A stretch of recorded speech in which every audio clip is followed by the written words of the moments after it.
잠깐! 영상에 대한 질문 또는 이 마케터를 더 알고 싶다. 더보기란 혹은 고정 댓글 참고해주세요. 안녕하세요. 저희는 광고 컨설팅 1팀의 김수비. 네, 최규진 대리입니다. 네, 반갑습니다. 네. 저희 둘이 처음 하게 됐는데요. 주제를 이제 규진 대리님께서 정해주셨는데 혹시 네. 어떠한 거를 전달드리고 싶어서 이런 주제를 정했는지 말씀 부탁드릴게요. 네, 오늘의 주제는 일단 메타 광고입니다. 이제 아직까지도 저희에게 이제 메타 관련 문의가 계속해서 들어오고 있는 상황이기 때문에 좀 기본적인 이제 어떤 운영 전략이나 뭐 소재라든지 뭐 캠페인별 특성이라든지 그런 부분들을 이제 메타 광고를 처음 집행하시는 데 있어서 참고하시면 어떤 좋을 법한 내용들로 좀 기본적이지만 네. 그런 내용들로 좀 구성을 해봤으니까 뭐 궁금하신 점 있으시면 중간중간에 뭐 질문 많이 해주시고요. 네, 메타 광고. 이제 메타 광고는 사실 특징이 하나 있습니다. 네.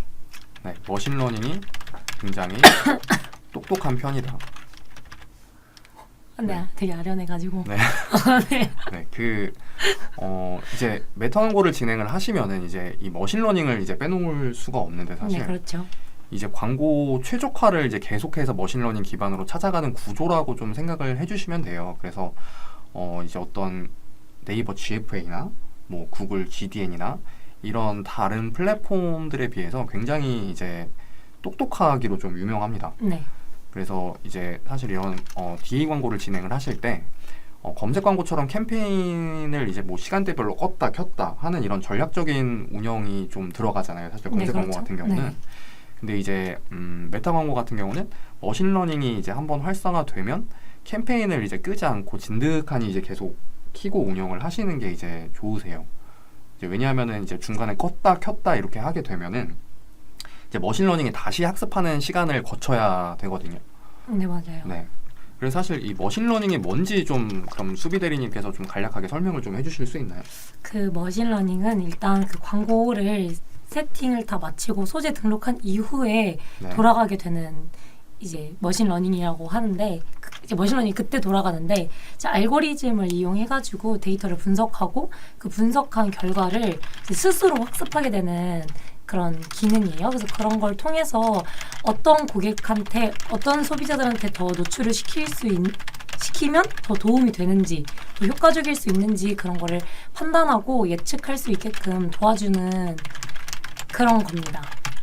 네, 맞습니다. 네. 그래서 어쨌든 이제 캠페인별 특성을 좀 알아보기 전에 이제 좀 기본적으로 메타 광고와 머신러닝에 대해서 좀 설명을 드렸어요. 근데 이제 이 메타 광고를 처음에 시작을 하게 되시면은 굉장히 많은 캠페인별 이제 운영 방법이 이제 나오게 됩니다. 네. 그래서 사실 이런 뭐 인지도라든지 뭐 참여 캠페인이라든지 잠재 고객 캠페인이라든지 이런 그 여러 가지 좀 캠페인들이 업종이나 좀 KPI에 따라서 조금 알맞은 캠페인을 선정을 하고 이제 진행을 하시는 게 좋아요. 네.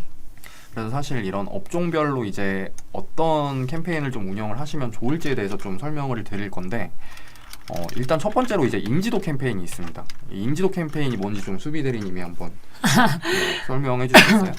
네, 인지도 캠페인은 이제 광고를 이제 기억할 가능성이 있는 사람들한테 먼저 그러니까 나타나는 광고인데 보통 브랜드를 인지시키려는 네. 그런 업종이나 업체를 하시는 분들에게 좀 추천을 드리는데요. 그분들은 브랜딩이 목적이다 보니까 우리의 브랜드를 먼저 사람들한테 알리고 인지시키는 게 중요하기 때문에 보통 인지도 캠페인은 그런 브랜딩이나 우리의 브랜드를 알리려는 사람들이 하면 좋다. 그런 캠페인이다. 말씀을 드리겠습니다. 네, 그래서 기본적으로 이제 인지도 캠페인 같은 경우는 이제 처음에 이제 광고를 매체를 진행을 하시거나 신규 진입을 하실 경우에 이제 소비자들에게 우리 브랜드를 좀 알리는 좀 그런 브랜딩에 좀 적합한 네. 광고라고 좀 설명을 할 수 있을 것 같고 상대적으로 좀 저렴한 CPC로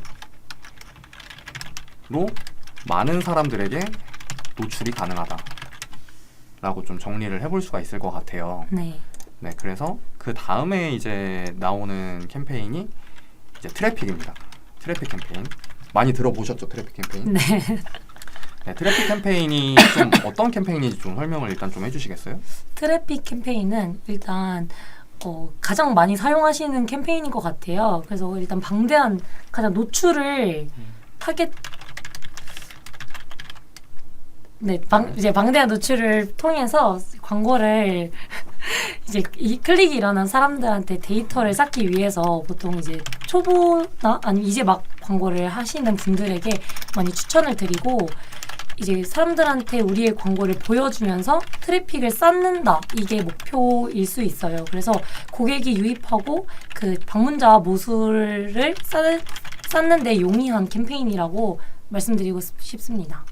네, 그래서 사실 어떤 이런 전반적인 캠페인 운영을 집행을 하실 때 항상 거의 필수적으로 들어가는 캠페인이라고 네, 좀 말씀을 드릴 수가 있을 것 같은데 뭐 예를 들어서 저희가 뭐 이따가 조금 이 내용을 다룰 거긴 하지만 좀 간략하게 좀 설명을 드리자면 어쨌든 리타게팅에 활용되는 모수 자체를 모으기 위해서 네. 네, 그러니까 우리 웹페이지에 이제 방문을 시킬 수 있게 하는 어떤 그런 목적의 캠페인이라고 생각을 해주시면 되는데 이것도 상대적으로 CPC가 굉장히 저렴합니다. 그리고 많은 사람들에게 노출이 가능하다. 네, 그래서 이거 트래픽 캠페인과 이제 그 판매 캠페인을 좀 혼용해서 이제 전반적으로 이제 광고 운영을 하시는 게 어떻게 보면은 이제 좀 정석에 가까운 운영 방식이라고 좀 말씀을 드릴 수가 있는데 그 부분은 조금 이제 저희가 이따 설명을 드릴 거니까 네. 요 정도만 일단은 설명을 드리고 넘어가도록 하겠습니다. 그 다음에 이제 참여 캠페인이 있어요. 네. 네, 참여 캠페인이 뭐죠, 수비 씨? 참여 캠페인은 보통 이제 저희가 인스타그램이나 그런 SNS 하다 보면은 네. 다양한 이벤트들이나 그런 응답 같은 거를 할 수 있는 그런 광고를 가다가 보게 되는 게 있어요. 그래서 네. 그런 거를 보통 사람들의 뭐라고 해야 되죠? 그러니까 팬덤을 모으고 싶을 때 팬덤 이런 말보다 더 좋은 말이 없을까요? 그거는 한번 수비 씨가 생각해 보세요. 네, 여튼 이벤트 같은 거를 만들어서 사람들의 답변 같은 거를 모으고 싶을 때 많이 사용하는 캠페인입니다. 그러니까 어쨌든 네. 그냥 말 그대로 고객의 어떤 참여를 유도하는 캠페인이라고 좀 생각을 해주시면 좋을 것 같아요. 뭐 인스타그램 게시물에 뭐 페이지 좋아요라든지 뭐 댓글이라든지 어떤 이런 사용자들의 참여를 유도하는 그런 캠페인이라고 좀 봐주시면 될 것 같고요. 네, 그 다음에 이제 말씀드릴 캠페인이 잠재 고객 캠페인이라고 또 있습니다. 굉장히 좀 여러 가지 캠페인이 있죠. 네. 자, 잠재 고객 캠페인이 뭐예요? 잠재 고객 캠페인은 이제 보통 DB 업종에게 조금 알맞은 캠페인이다라고 설명을 드릴 수 있을 것 같은데 네. 그 이유는 이제 저희가 이 캠페인을 만들게 되면은 고객의 연락처나 이름 뭐 아니면은 그 각자 업종에 맞는 그 DB 업체에 맞는 정보를 남길 수 있는 구글 폼 같이 네. 그런 걸 이제 생성시켜서 사람들이 편하게 지나가다가 들어와서 본인의 정보를 간략하게 남기고 DB를 쌓는데 조금 더 용이한 캠페인이다라고 설명을 드릴 수 있을 것 같습니다. 사실 이런 이커머스 업종과는 좀 어울리지 않는 캠페인이라고 좀 생각을 해주시면 될 것 같아요. 그래서 어떤 문의를 받는다든지 예를 들면 뭐 창업이라든지 뭐 법무법인이라든지 뭐 그런 식의 이제 고객의 연락처나 개인 정보를 좀 수집을 하고 싶을 때 이제 이 캠페인을 사용을 해주시면 되는데 이제 맞춤으로 사실 이 잠재 고객 캠페인을 좀 설정을 할 수가 있어요. 네. 뭐 문의를 남길 때 어떤 그런 멘트라든지 그다음에 뭐 연락처나 이름, 이메일 등 이런 부분들을 저희가 좀 유동적으로 좀 수정이 가능하거든요. 네.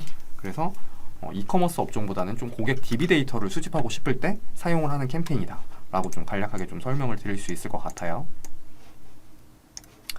네, 그 다음에 뭐 앱 홍보 캠페인 있겠죠? 네, 앱 홍보 캠페인은 이제 특정 앱을 사용하고 있는 고객들에게 이제 네. 그 어플을 사용할 수 있도록 그러니까 캠페인 집행 전에 앱 픽셀이라고 불리는 SDK를 필수적으로 구축해서 이제 사람들에게 앱을 홍보할 수 있는 그런 캠페인입니다. 보통 언제 사용하죠? 이런 캠페인은? 말 그대로 앱을 홍보할 때 좀 사용을 많이 하겠죠. 그리고 이제 그 앱 네. 홍보를 하기 위해서는 이제 저희가 웹사이트에는 이제 픽셀 설치를 통해서 이제 그 고객의 데이터를 수집을 하게 되는데 앱 같은 경우는 이제 그 SDK라고 불리는 픽셀이 또 따로 있습니다. 그래서 이거를 설치를 해주셔야 좀 진행이 가능하다. 이렇게 좀 간단하게 좀 설명을 드릴 수가 있을 것 같아요. 그럼 이제 신규 어플을 만든 그런 광고주 분들께 추천을 드리면 좋은 캠페인이겠네요. 네. 그러니까 뭐 트래픽이나 뭐 앱 홍보 캠페인을 뭐 적절하게 예산을 조정을 하셔서 운영을 한다든지, 뭐 처음에 이제 앱을 개발을 하셔서 신규 홍보를 목적이시라든지 뭐 그런 부분에서 이제 운영을 하시면 네, 좋은 캠페인입니다. 그리고 마지막으로 이제 좀 말씀드리고 싶은 캠페인이 판매 캠페인. 네, 가장 중요하죠, 어떻게 보면. 네. 판매 캠페인이 뭘까요? 이제 제 생각엔 대리님이 중요하다고 말씀하시는 게 저희는 다 판매를 해서 돈을 벌기 위한 그런 네. 광고를 하기 때문에 가장 직결되는 캠페인이라고 이제 생각을 해주시면 될 것 같은데, 제품이나 이제 저희의 서비스나 그런 거를 구매할 가능성이 높은 사람들을 찾아서 이제 보여지게 되는 캠페인인데, 그렇다 보니까 아까는 이제 잠재 고객은 DB 업종에게 좀 추천을 드렸다면 이커머스 업종에게 가장 추천드리고 싶은 캠페인 중에 하나인데요. 근데 이제 이게 필수긴 한데 경쟁이 심해가지고 좀 아까 처음에 말씀드렸던 인지도나 트래픽 캠페인에 비해서는 입찰가가 조금 높다는 단점이 있긴 합니다. 그렇지만 이제 꼭 가지고 가면 좋겠다, 이렇게 말씀드릴 수 있는 캠페인이라고 생각합니다. 네. 그래서 사실 이 처음에 판매 캠페인을 이제 세팅을 시작을 하시게 되면 어드밴티지 쇼핑 플러스라는 캠페인이 있고, 그 다음에 이제 수동으로 또 캠페인을 또 만드실 수가 있어요. 그래서 네. 사실 이렇게 두 가지 정도에서 이제 보통 선택을 하시게 되는데, 수동 같은 경우는 저희가 뭐 성별이나 뭐 연령대, 뭐 특정 관심사, 그 다음에 뭐 그러니까 저희가 어쨌든 이런 지역이라든지 그런 세부적인 타겟팅들을 저희가 수동으로 다 이제 만져 줄 수 있는 캠페인이라고 생각을 해주시면 되고, 이 어드밴티지 쇼핑 캠페인 같은 경우는 이 머신러닝 기반으로 좀 주로 판매가 일어났던 고객이라든지 그런 데이터를 좀 알아서 이제 찾아주게 되긴 하거든요. 그래서 이 어드밴티지 쇼핑 캠페인을 세팅을 해보신 분들은 아마 아실 텐데, 저희가 사실 설정할 수 있는 세팅 값이 거의 없다고 보시면 됩니다. 그러니까 메타에서 알아서 네. 이제 찾아주는 형태의 캠페인이기 때문에 좀 이제 마케터들마다 솔직히 조금 의견이 조금씩 달라요. 뭐 어느 사람들은 이제 어드밴티지 쇼핑 캠페인은 뭐 메타의 상술이다라고 네. 뭐 말하는 사람도 있고, 네. 또 어떤 사람들은 어드밴티지 쇼핑으로 진행을 했을 때 뭐 성과가 굉장히 잘 나왔다 라는 마케터들도 좀 있는데, 사실 이 부분은 돌려보기 전까지는 알 네, 수가 모르죠. 없어요. 네. 그래서 사실 캠페인을 진행을 하실 때 두 가지 캠페인을 좀 이제 돌려보고,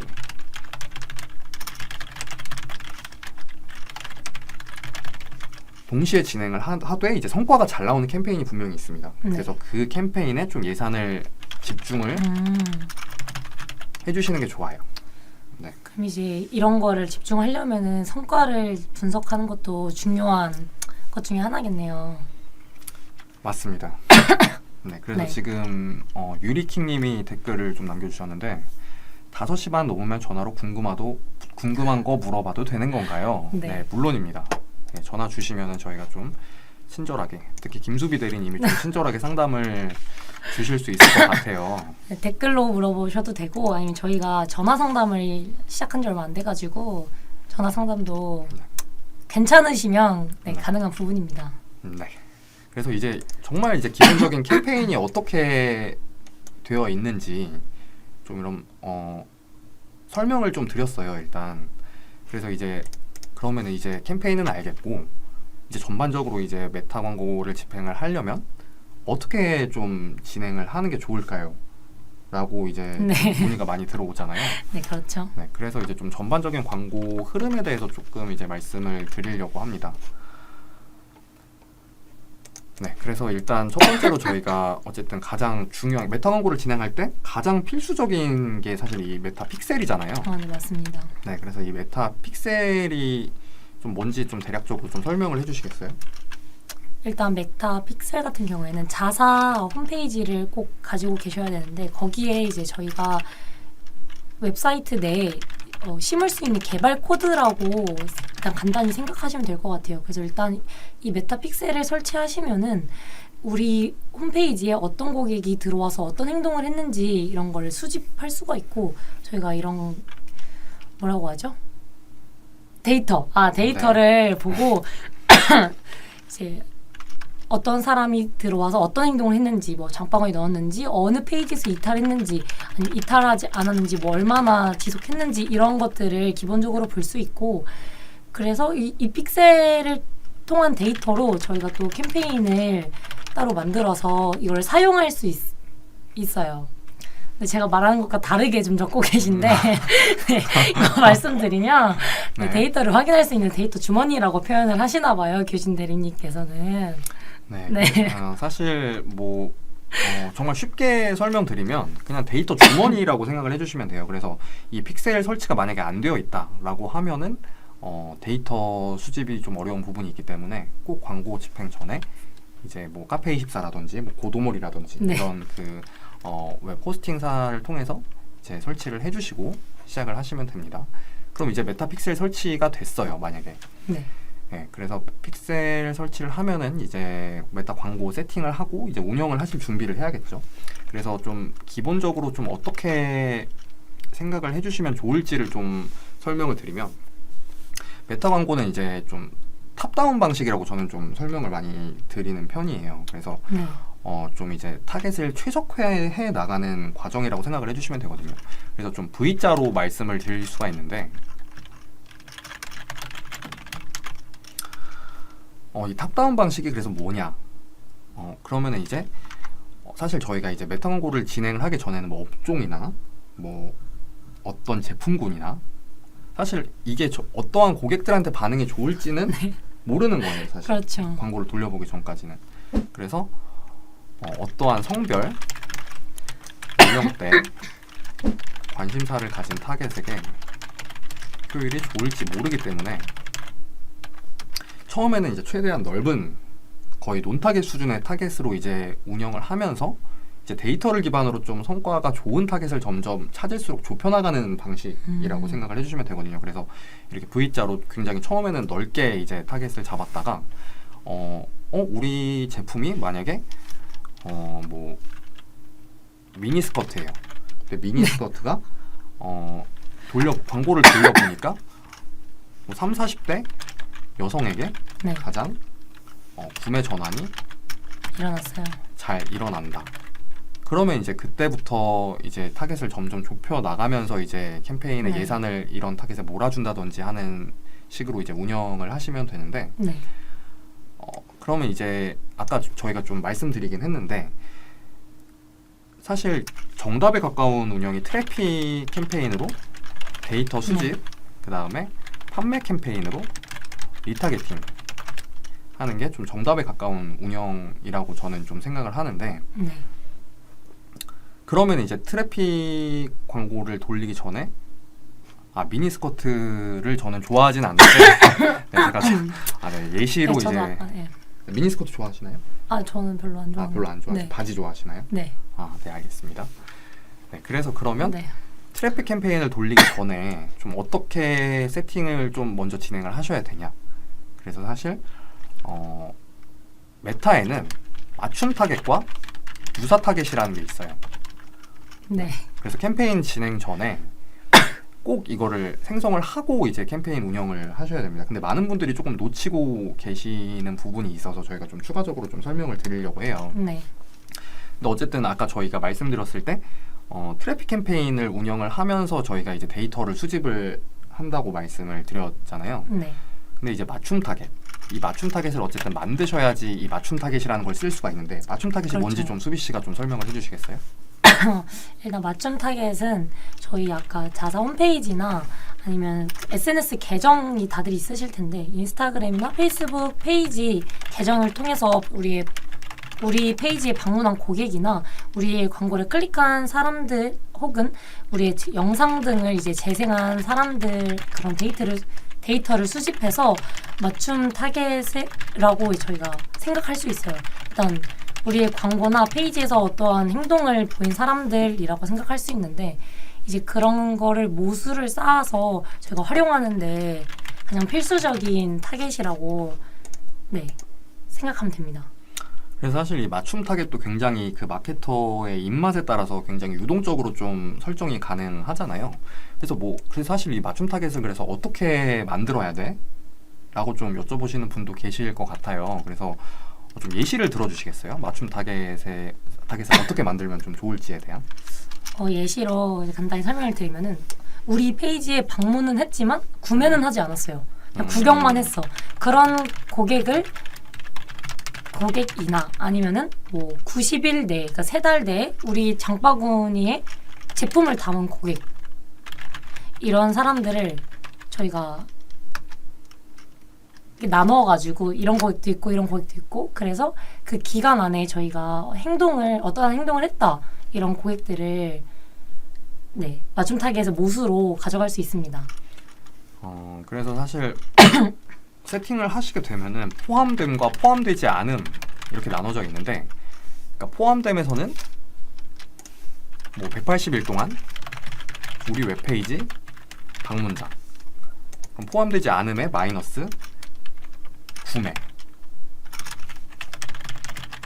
이렇게 세팅을 맞춤 타겟에서 하게 되면은 180일 동안 우리 웹페이지에 방문을 했지만 구매를 하지 않은 사람을 타겟팅할 수가 있는 거죠. 네, 그래서 사실 이런 식으로 이제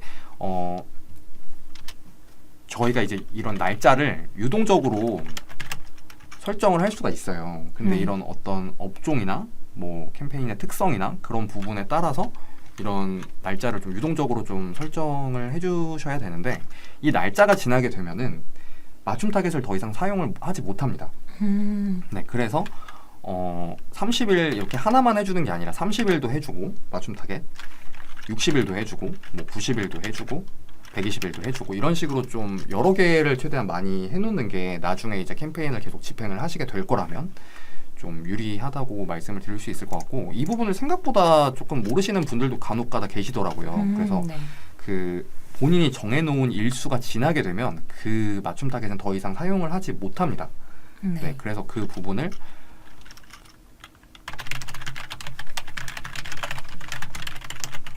네, 잘 고려를 하셔서 최대한 뭐 러프하게 만드는 뭐 타겟도 만들어 둔다든지 그런 식으로 운영을 하시는 게 좋아요.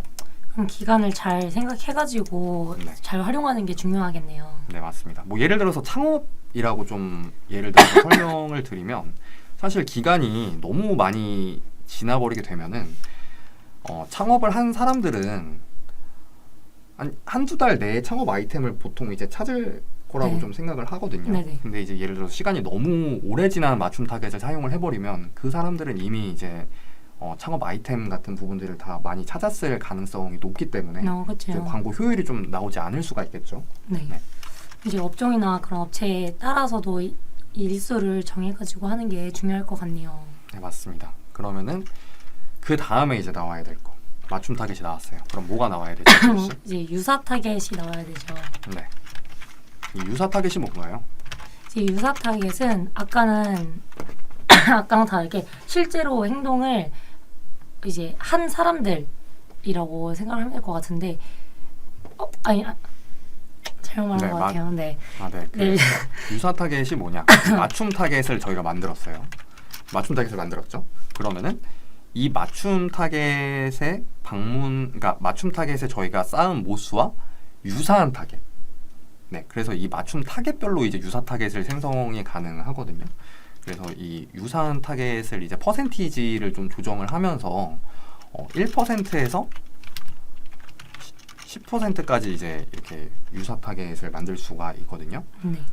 그래서 사실 그러니까 맞춤 타겟에 이렇게 좀 설명을 드리는 게 나을 것 같아요. 맞춤 타겟에 일정 이상 모수가 쌓이면 이 맞춤 타겟을 기반으로 유사 타겟을 생성 가능하다.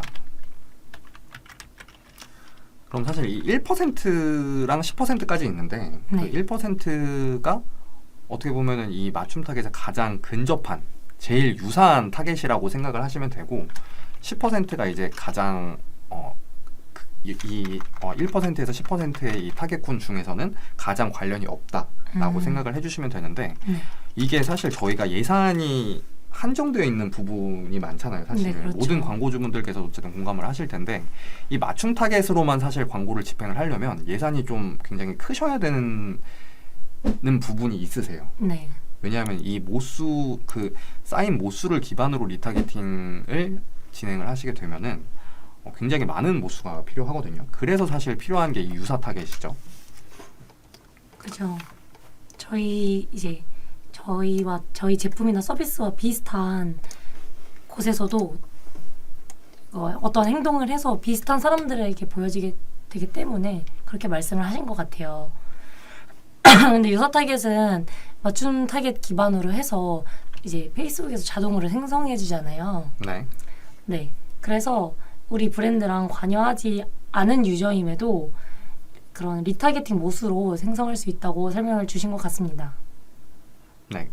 댓글이 하나 올라왔는데 네. 조바오님이 댓글을 달아주셨는데 브랜드 향수를 판매하고 있는데 메타 광고 쪽 궁금해서 들어와 봤어요. 네이버 광고만 해보고 메타 쪽은 처음이라 아직 도전을 못하겠네요. 메타 광고 해보는 게 좋을까요?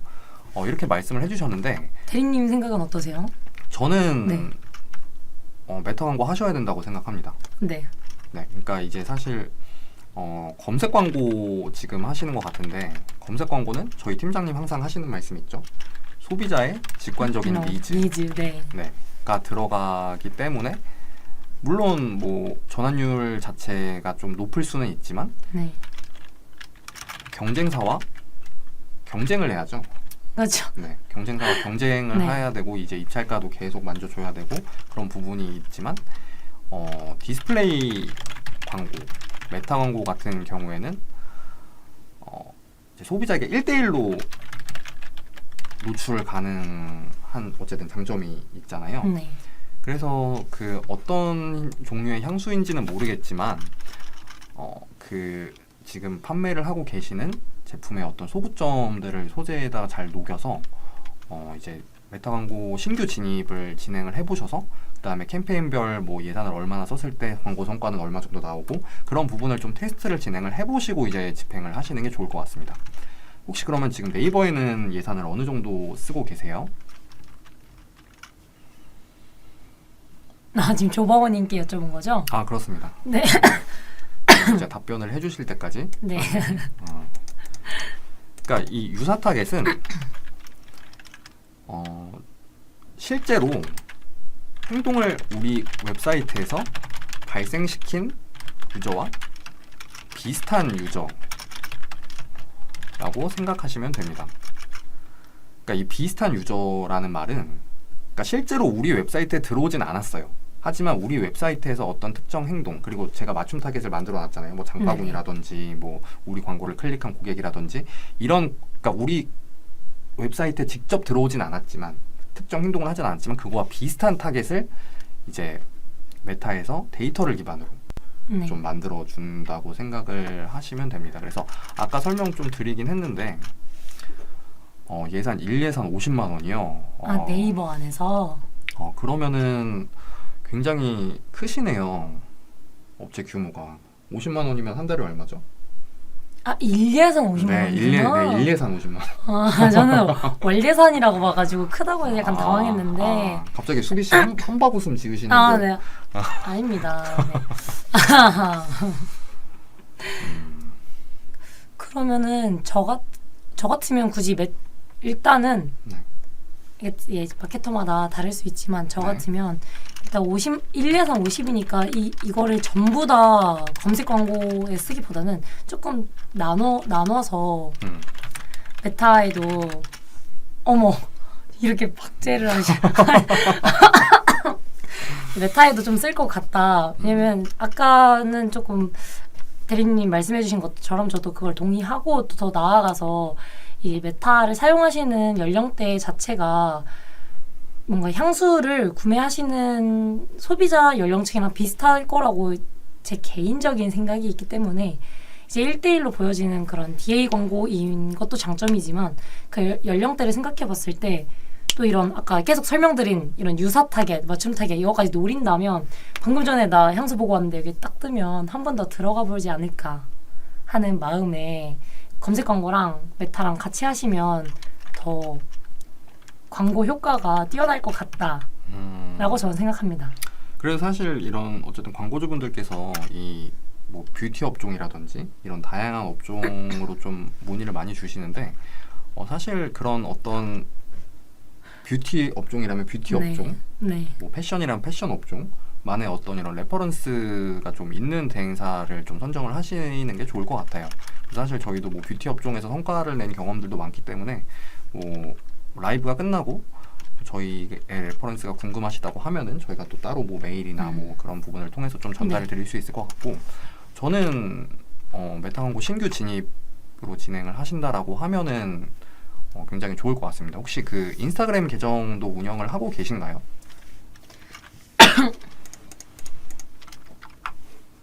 네, 그러면은 답변이 오시기 전까지. 네. 네, 그러면 이제 저희가 맞춤 타겟, 유사 타겟 알아봤어요. 그러면 그 다음 단에서 이제 저희가 좀 설명을 드리고 싶은 부분이 소재죠, 소재. 네. 어떻게 보면은 네. 이제 아까 타겟팅 다음으로 좀 중요하다라고 네. 이제 볼 수 있을 것 같은데, 소재는 보통 어떠한 방식으로 나눠서 만드시죠, 대리님은?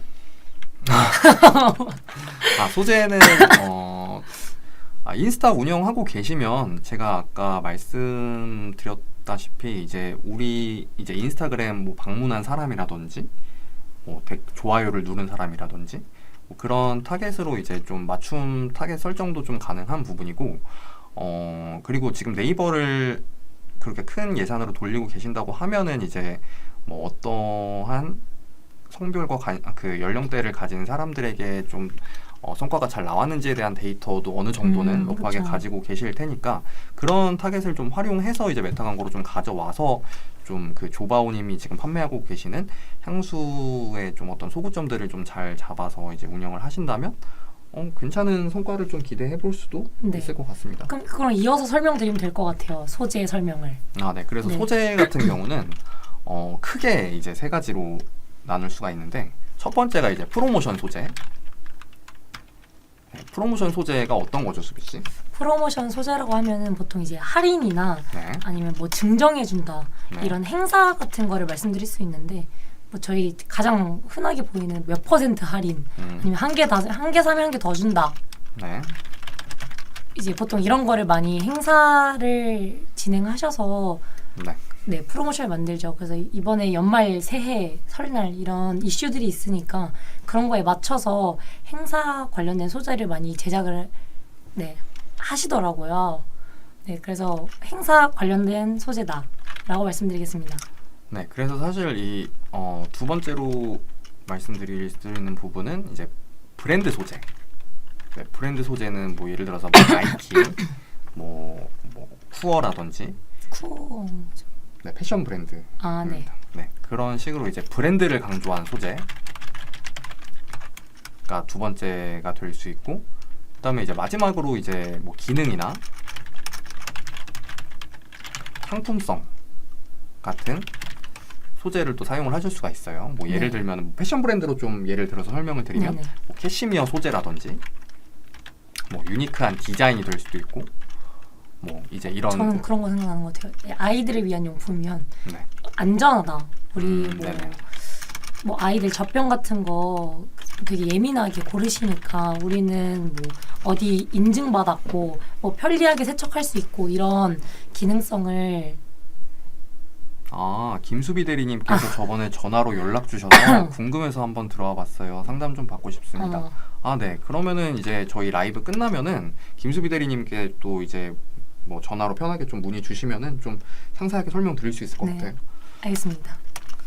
네, 여튼 예시로 이제 아이들 용품 안전하고 뭐 인증받은 제품이다, 좀 편리하다 이런 식으로 제품의 기능성을 더 강조할 수 있는 소구점을 잡아서 소재를 만드는 게 중요한 것 같아요. 네. 그래서 사실 근데 처음에 저희가 어쨌든 이런 소상공인들이 메타 광고 신규 진입을 하게 된다고 하면은 사실 이 브랜드 소재 같은 경우는 브랜드 인지도가 좀 떨어지는 상황에서는 성과가 좀 크게 안 나올 수 있어요. 네. 뭐 예를 들어서 뭐 123이라는 브랜드가 있다고 가정을 했을 때 그 브랜드가 어떤 브랜드인지 고객들에게 아직 인지가 되어 있지 않은 상황에서는 좀 성과가 좀 잘 안 나올 수 있다. 네. 하지만 단기적 성과를 봤을 때는 이제 프로모션 소재가 가장 좀 잘 먹히고 이제 단기적 성과를 그쵸. 조금 유발하는 그런 소재라고 좀 생각을 해주시면 되겠습니다.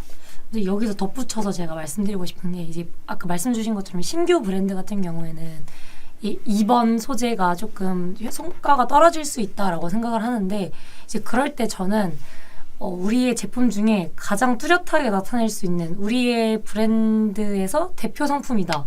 이런 거를 우리의 브랜드의 뭐라고 하죠? 이미지와 일치시켜서 이렇게 소재를 만드는 것도 전 좋은 것 같아요. 이제 그 예시로 그런 옛날에 슈렉팩 같은 거 있잖아요. 사실 슈렉팩 자체가 그 브랜드는 아닌데 그 슈렉팩이 어느 브랜드인 건 몰라도 슈렉팩은 다들 여성분들 대부분 아시거든요. 그런 것처럼 그 브랜드 안에서 우리의 제품을 일치화시킬 수 있는 상품을 조금 더 발굴해서 소재를 만들어도 저는 그 브랜드를 나타내는 인지도 측면에서 조금 도움이 될 것 같다. 네, 라고 설명을 하실 수가 네. 있겠네요. 혹시 그럼 뭐 피오나 팩은 없나요? 그거 괜찮은데요? 이 슈렉팩 이제 네. 1+1 진행해가지고 네. 이제 빨간색이랑 초록색이랑 이제 커플템으로 추천드리면은 아주 좋을 것 같네요. 맞습니다. 그래서 요 정도 일단 소재는 뭐 요 정도로 좀 설명을 드리면 될 것 같고 그 다음에 이제 뭐 소재별 성과 확인하는 방법에 대해서 좀 간략하게 좀 설명을 너무 중요한 부분이네요. 네. 그러니까 어떤 소재가 성과가 좋은지에 대한 테스트를 정말 끊임없이 네. 이제 진행을 하는 게 어떻게 보면 DA 광고의 대부분이라고 좀 생각을 하는데 네. 그럼 이 소재별 성과를 어떻게 확인해? 라고 이제 여쭤보실 수가 있을 것 같아요. 근데 좀 어떻게 해야 되는지 좀 간략하게 좀 설명을 드리려고 하는데 네. 이제 보통 이제 트래픽 캠페인으로 좀 진행을 하신다고 생각을 하시면 되고요. 1세트 사실 이 캠페인 세팅을 하시면서 1세트 다소재, 1세트 1소재 좀 이렇게 좀 크게 나눌 수가 있을 것 같아요. 네. 근데 사실 이 1세트 다소재로 이제 운영을 하게 되면 성과가 좀 잘 나오는 소재 위주로 예산을 다 전부 몰아받게 되거든요. 네네. 그렇기 때문에 그러니까 만약에 제가 소재를 뭐 5개, 10개를 등록을 했다고 하더라도 거의 소진되는 비용을 보면은 이제 한두 가지 소재에만 예산 몰빵이거든요. 네네. 네. 그래서 사실 이렇게 돌리게 되면은 어떠한 소재가 이제 동일한 조건에서 성과가 좋았는지에 대해서 알 수가 없습니다. 왜냐하면은 예산을 동일하게 몰아받아야지 이제 어떤 소재가 성과가 좋은지를 확인을 할 수가 있는 부분인데 그래서 죄송합니다. 그래서 이제 네. 1세트 1소재로 이제 돌리셔야 소재별 성과 확인이 가능하다. 네. 네, 이렇게 생각을 해주시면 되는데 이제 세트별로 만약에 예산을 2만 원으로 건다고 가정하고 그 다음에 소재 하나 이렇게 하고 그 다음 것도 이렇게 네. 돌린다고 했을 때 이렇게 돌리면 저희가 어떤 데이터를 확인을 할 수가 있느냐 그러면은 사실 그러면은 동일한 예산과 동일한 조건, 동일한 타겟으로 이제 소재만 다르게 이제 세팅을 한 거잖아요. 네. 네, 그러면은 이제 이 세트마다 동일한 세팅이지만 소재에 따라서 이제 CPM이라든지 CPC라든지 그다음에 CPA라든지 이런 좀 세부적인 데이터를 전부 다 확인 가능하십니다. 그래서 지금 말씀드리는 방법은 어떻게 보면 이제 정석에 가까운 방법이라고 좀 설명을 드리면 좋을 것 같은데 이렇게 트래픽 캠페인에서 이제 어떤 소재가 성과가 잘 나오는지 확인을 했어요 우리가. 네. 그러면 이제 그 소재를 만약에 한 몇 가지 정도 추려서 그대로 이제 판매 캠페인 가져다가 뭐 리타게팅으로 활용을 하시던 그렇죠. 하시면 되는 네네. 거거든요. 그래서 사실 이렇게 운영을 하시는 게 어떻게 보면 이제 말씀드렸던 것처럼 좀 정답에 가까운 운영이다 라고 좀 생각을 해주시면 될 것 같습니다. 저희가 정말 좀 시간이 되게 금방 갔어요 오늘. 맞아요. 사실 좀 내용이 부족할 줄 알았는데 네. 너무 많은 내용을 이제 간단히 설명드리려고 하다 보니까 네. 시간이 거의 50분이 다 돼가고 있어요. 그래서 뭐 아까 조바오님 문의를 좀 주셨었는데 뭐 라이브 끝나고 나서 뭐 전화 드리면 될 것 같아요. 네, 알겠습니다. 오늘 좀 긴장을 좀 많이 하신 것 같은데 오늘 저요? 좀 어떠셨나요 오늘 라이브? 저는 지금 4번째 라이브인데 항상 라이브 할 때마다 조금 떨려요. 40번째 아니셨어요? 네, 40번째인데 매번 떨려요. 항상 초심 같은 마음으로 그쵸, 그쵸. 진행 중입니다. 이제 네. 마케터는 사실 이 광고주의 예산을 이제 얼마나 그 책임감을 갖고 이제 쓰는지가 중요하고 초심으로 항상 돌아가서 이제 네. 운영을 해야 된다고 저는 생각을 하는데 어떻게 했든 간에 어쨌든 오늘은 굉장히 좀 기초적이고 대략적으로 어떻게 운영을 해야 되는지 모르시는 좀 이제 막막한 분들을 위해서 조금 이제 참고용으로 보시면 좋을 만한 영상으로 조금 말씀을 드렸고요. 네. 좀 다음에는 그러면 저희가 좀 심화해서 좀 해보는 거는 어떨까요? 네, 좋은 것 같습니다. 네, 그러면은 오늘은 이제 기초적 운영 방안이나 네. 그런 부분에 대해 설명을 드렸다면 이제 실제로 이제 메타 광고에서 성과를 내려면 어떤 식으로 좀 운영을 해야 되는가 네. 좀 그런 부분에 대해서 좀 설명을 드리면 좋을 것 같습니다. 네, 지금까지 지금 갑자기 이렇게 끝내는 거예요? 맞습니다. 네. 네. 그렇다고 저희도 퇴근을 합니다. 해야 되기 때문에 저희도. 네, 알겠습니다. 자꾸 옆에서 기억을 좀 많이 치셔가지고 가고 싶으신가 봐요. 아닙니다. 네, 저는 지금까지 광고 컨설팅 1팀의 김수비 대리였고요. 네, 저는 최규진 대리였습니다. 시청해주셔서 감사합니다. 감사합니다. 그리고 추가적으로 궁금하신 부분 있으시면 네. 여기 김수비 대리님이 굉장히 저희 팀에서 메타 광고의 달인이시거든요. 그래서 좀 네. 문의 주시면 좀 상세하게 설명드릴 수 있도록 하겠습니다. 네, 감사합니다. 네, 감사합니다.